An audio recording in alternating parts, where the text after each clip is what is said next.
જય માતાજી વાલા દર્શક મિત્રો, તો આ છે અમારે રમેશભાઈ. રમેશભાઈ આ ઝાડ જોઈ ગયા છે, તો ઝાડ વિશે થોડીક જાણકારી આપે. રમેશભાઈને આપણે પૂછી શું ઝાડ છે રમેશભાઈ? આ ઝાડ છે મહેંદીનું, ઓરિજિનલ દેશી મહેંદી કહેવાય.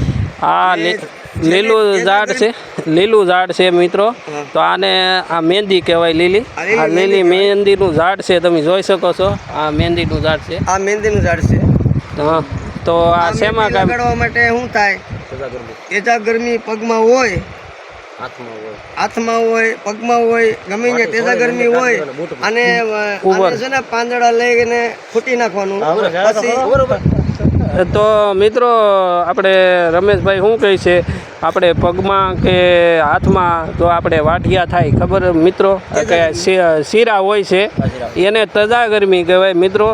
તો આને આપણે પાન છે, આના ડાળા છે, આપણે એક વાટી લેવાના, વાટીને પછી બૂટમાં એ પાનનો ડૂસો નાખી દેવાનો.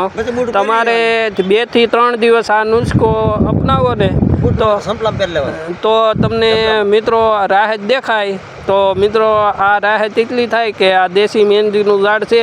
તો મિત્રો કોઈ પણ ને તજા ગરમી કે આ વાઢિયા હોય એ મિત્રો આ નુસ્ખો અપનાવજો. દેશી મહેંદીનું ઝાડ હોય, આ નદી કાંઠે હોય છે, પછી આપણા ખેતરોના રસ્તામાં હોય છે, જંગલમાં હોય છે મિત્રો. આ તો આવું ઝાડ હોય છે બધે. તો આ મિત્રો અમારો એ થોડીક જાણકારી તમને આપી છે. તો મિત્રો આ શેર કરજો, લાઈક કરજો અને ફોલો કરજો.